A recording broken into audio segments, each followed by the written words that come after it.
How could I have known that everything would go so wrong? If I had some wondrous gift of foresight, would I have even agreed to come to this town? I would like to have thought not. The year started just like any other. A new night school, a new set of potential victims. The same boring subjects that I had been over so many times that I could teach the classes better than the teachers themselves. I sat in the back of my last class of the night and went over my list of potential candidates. Only 2 students. That was laughable, considering the size of the school I was in.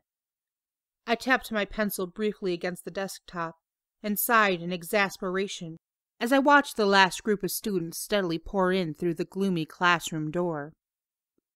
At this point, I was drawn between an energetic, annoying girl in my English class that appeared to be on the pep squad or dance team or flag team or something of that sort, and a skinny gothic boy in the same class. I would probably end up going with the girl. I liked girls better because their blood typically tasted sweeter. Yes, she would do. Unless something better stepped into the room, which at this point was highly unlikely.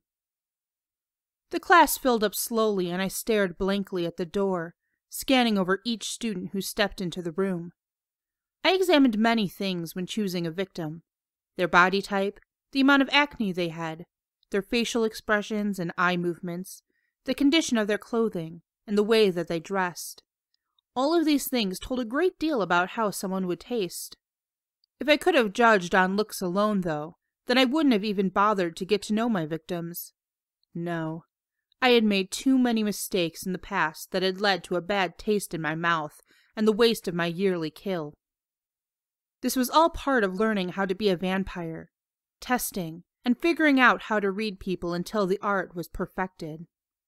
I was far from the vampire that my master was. He could spot someone walking across the street and know almost immediately whether or not they would taste good to him. It helped that he could read their minds. Perhaps if I had the same gift, then finding a worthy victim wouldn't be such a pain for me either. But alas, I got the short end of the stick in my vampirism. At least, I felt that way.